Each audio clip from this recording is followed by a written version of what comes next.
Hey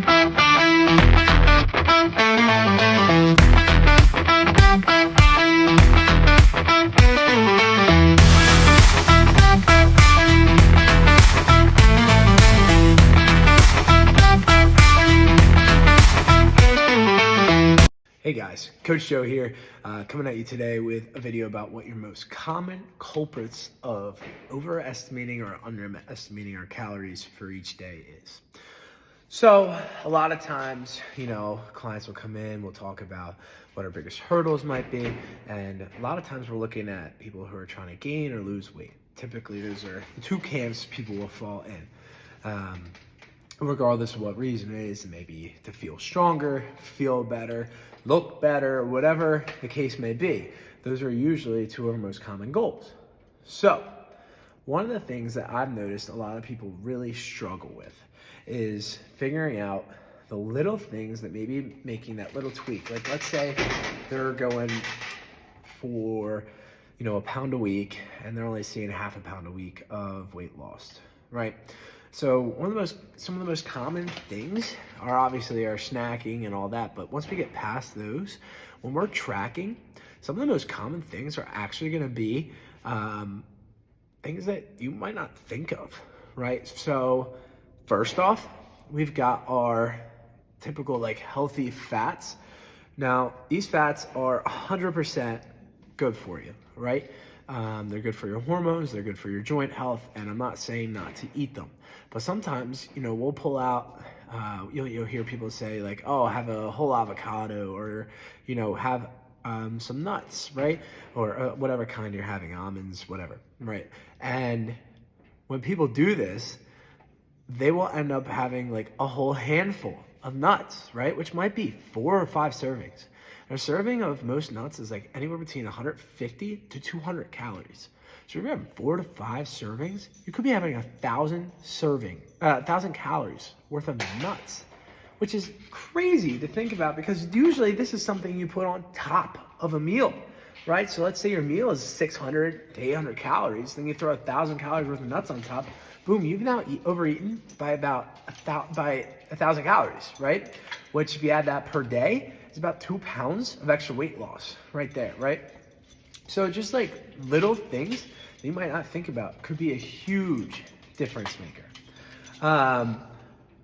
Another one is dressings or sauces. Sorry about the shaking. Maverick is sniffing the ring light. Oh, okay, it's okay, buddy. Sorry about that, guys. But another one is dressings or sauces. A lot of times we got, these are high calorie dense foods, right?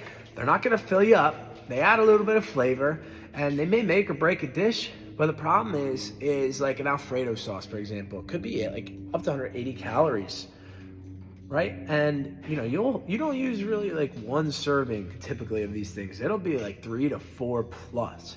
And now you're looking at an extra 700 calories you might put throughout a dish, which you might not, it might not be a crazy amount, but if you're splitting that into 4 meals, that extra 180 calories a meal, then maybe you could have found an alternative for, right?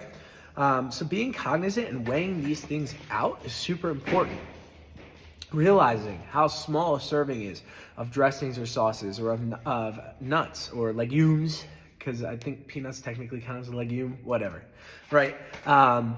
Either way. And then the last thing is a lot of times we will feel as though our coffee creamers, whatever, are much lower calorie. Sorry, this thing keeps sliding now that Maverick messed with it.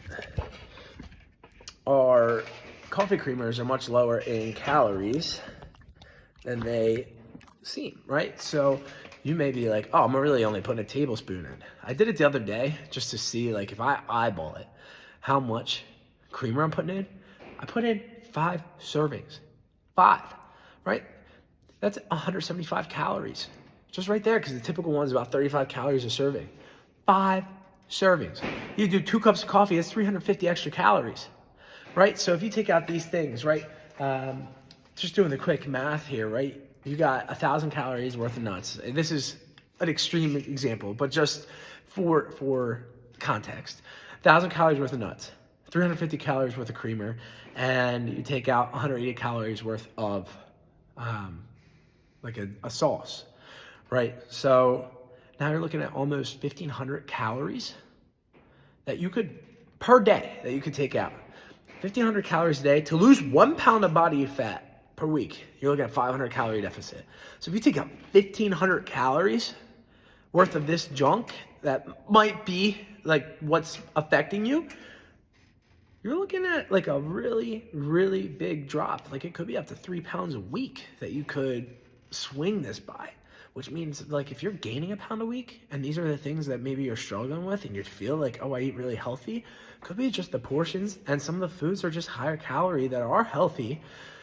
So then switching them down, you might go from gaining a pound a week to losing 2 pounds a week. So like these little things can make a huge, huge difference. Now, I know I get a lot of questions about like how to accurately weigh these things in the easiest way because you want it to be simple, right? So I'm going to give you the 3 simple ways for these 3 examples, right? First off, with your nuts, literally just putting them into a container and putting that container on top of a scale, zero out the scale, throw the nuts in, weigh it out. You will be surprised by how few nuts are actually in one serving of nuts. Okay. Second, when you're doing coffee creamers, literally just fill your cup of coffee with, if you're using a 0-calorie sweetener, you can just put that into, and then boom, right on the scale, zero it out. You don't even have to technically if you want to do the math, but then you pour the creamer in and you do the math from there to figure out how much weight for your creamer you've added. And this is where it's super important to have your scales that measure in grams because you want to be as accurate as possible. Because it's a smaller unit of measurement, the grams will be much more accurate for our tracking than ounces will be. And finally, for your sauces and stuff, just figuring out the weight before you throw it in, whether it's when you're making the recipe or if you're putting it on after, it's even easier. You throw whatever food amount you've already put on, throw that on, like including on the plate, zero out the scale, throw the sauce on top, or if it's when you're making it, weigh it out before you pour it on. And then there's this one, you can kind of estimate it if you don't want to go too much into the weeds. Just estimate, okay, I used exactly 4 servings. We're going to do 4 servings of food. Now, will it be exact? No, but if you're the one eating all that food and you average it out, you will have throughout the week that you're eating that, it will add up correctly in the long run. And just a little side thing here, right? Most of us are not competitive athletes, pro bodybuilders, whatever, right? So I'm not going to ask you to make this completely perfect, like a complete elimination diet, because that's going to be really tough, for most of us to do. What I am saying is think of it almost like a scale, like a grade scale like you do in school. If you have 1 cheat meal a week, that means, let's say you're doing 3 square meals a day, it means you got 20 out of 21. What are you looking at? 20, like at 94, 96% for that week? That's a freaking A or plus, or well, an A, right? That's awesome. Even if you have a second cheat meal, let's say you do 2 cheat meals, boom, you're still at 19 of 21. That's a really good week. So just try to be positive. Don't let you one bad meal or one bad food for the week ruin the rest of it by just going, screw it, I already screwed up, I may as well keep going. Don't do that. It's like spilling a whole gallon of milk after you spill a cup. What was the point of that? You could have just stuck with the cup, but now you have a whole gallon on your floor to clean up. Don't shoot yourself in the foot, okay? You guys got this, and hopefully this was a little helpful. If you have any questions or need any advice, just leave a comment below or respond to me if you're in our Facebook group. All right, you guys have a wonderful rest of your day. Coach Joe, out.